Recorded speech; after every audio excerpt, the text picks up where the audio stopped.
ഹരേ കൃഷ്ണ. സീതാദേവിക്ക് ഹനുമാൻ സ്വാമി തൻ്റെ വിശ്വരൂപം കാട്ടിക്കൊടുക്കുന്ന ഭാഗമാണ് ഞാനിവിടെ പറയുന്നത്. ദേവി, ലോകമാതാവേ, എന്താണ് അവിടുത്തേക്ക് എന്നോട് ചോദിക്കാനുള്ളത്? ദയവായി പറഞ്ഞാലും. അല്ലയോ വാനര, കാഴ്ചയിൽ കൃശഗാത്രനായി വെറുമൊരു കുരങ്ങനാണ് നീ. ആ നിനക്ക് ഈ മഹാസമുദ്രം താണ്ടി ലങ്കയിൽ കടക്കാൻ കഴിഞ്ഞത് എങ്ങനെയാണ്? രാക്ഷസ രാജധാനിയായ ഈ ലങ്കയിൽ മായാവികളേറെയുള്ളപ്പോൾ നീയും അവരിൽ ഒരാളായി കൂടന്നില്ലല്ലോ. അതാണ് എൻ്റെ ഇതുവരെയുള്ള അനുഭവം. അതുകൊണ്ട് ചോദിച്ചതാണ്. മാതാവേ, അവിടുത്തെ സംശയം ശരിയായിരിക്കാം. പക്ഷേ ഞാൻ അത്തരക്കാരനല്ല. ശ്രീരാമദാസനായ ഹനുമാനാണ്. ദേവിയുടെ സംശയം തീർക്കേണ്ടത് എൻ്റെ കടമയാണ്. മാതാവേ, അവിടുന്ന് എൻ്റെ വിശ്വരൂപം ദർശിച്ചു കൊള്ളുക.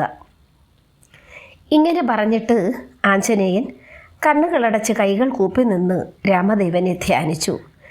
തക്ഷണം ഹനുമാൻ വിശ്വരൂപം പ്രാപിച്ച് ആകാശം മുട്ടെ വളർന്നു. അത് കണ്ട് പരിഭ്രാന്തയായി സീതാദേവി മതി മതി എന്ന് പറഞ്ഞു.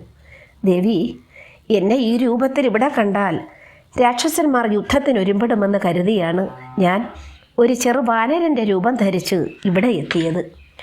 ഞാൻ വന്നിരിക്കുന്നത് ശ്രീരാമചന്ദ്രൻ്റെ കുശല വർത്തമാനങ്ങളുമായിട്ടാണ്. ശ്രീരാമചന്ദ്രസ്വാമി അടയാളമായി ഒരു അങ്കുലീയവും തന്നാണ് എന്നെ ഇങ്ങോട്ട് അയച്ചിരിക്കുന്നത്. ബാലരശ്രേഷ്ഠ, എൻ്റെ നാഥൻ്റെ ദൂതനായി വന്ന നീ യഥാർത്ഥത്തിൽ ആരാണ്? നീ എവിടെ വെച്ചാണ് ശ്രീരാമചന്ദ്രസ്വാമിയെ കാണാൻ ഇടയായത്? അദ്ദേഹം ഇപ്പോൾ എവിടെയാണ് വസിക്കുന്നത്? ലക്ഷ്മണന് സുഖമാണോ? ഇത്യാദി കാര്യങ്ങൾ അറിയാൻ ഞാൻ ആഗ്രഹിക്കുന്നു. എല്ലാം എന്നോട് ഉര ചെയ്യുക. ദേവി, ഞാൻ ശ്രീരാമദൂതനായ ഹനുമാനാണ്. സുഗ്രീവൻ്റെ സജീവൻ കൂടിയാണ് ഞാൻ.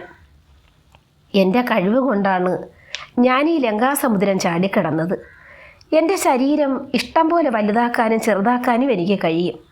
കിഷ്കിന്ധയിൽ വെച്ചാണ് ഞാൻ ശ്രീരാമസ്വാമിയെ ആദ്യമായി ദർശിക്കാനിടയായത്. ദേവി അടിയനെ വിശ്വസിക്കുന്നതിനും ദാസനായി അംഗീകരിക്കുന്നതിനും വേണ്ടി സ്വാമി ചില രഹസ്യ സംഭവങ്ങൾ എന്നോട് ഉര ചെയ്ത് അടയാളവും അടിയനെ ഏൽപ്പിച്ചിട്ടുണ്ട് എന്നു പറഞ്ഞ ശേഷം ഹനുമാൻ തൻ്റെ വസ്ത്രാഞ്ചലത്തിൽ സൂക്ഷിച്ചിരുന്ന അങ്കുലീയമെടുത്ത് സീതാദേവിക്ക് നൽകി. സീതാദേവി ആ മോതിരം വാങ്ങി നെഞ്ചോട് ചേർത്ത് പിടിച്ചു. പൂർവകാല സ്മരണകളോടെ ആ മോതിരം വീക്ഷിച്ച് മേദിനീപുത്രി അശ്രുധാര പൊഴിച്ചു. സീതാദേവിയുടെ ഹൃദയവേദന ഉണ്ട്. സീതാദേവി പിടഞ്ഞു. അങ്കുലിയത്തെ നയനങ്ങളിൽ അർപ്പിച്ചു, അധരങ്ങൾ ചേർത്ത് ചുംബിച്ചു. പിന്നെ ദേവിയുടെ മുഖമണ്ഡലം ആനന്ദം കൊണ്ട് വികസിച്ചു. ഹരേ കൃഷ്ണ.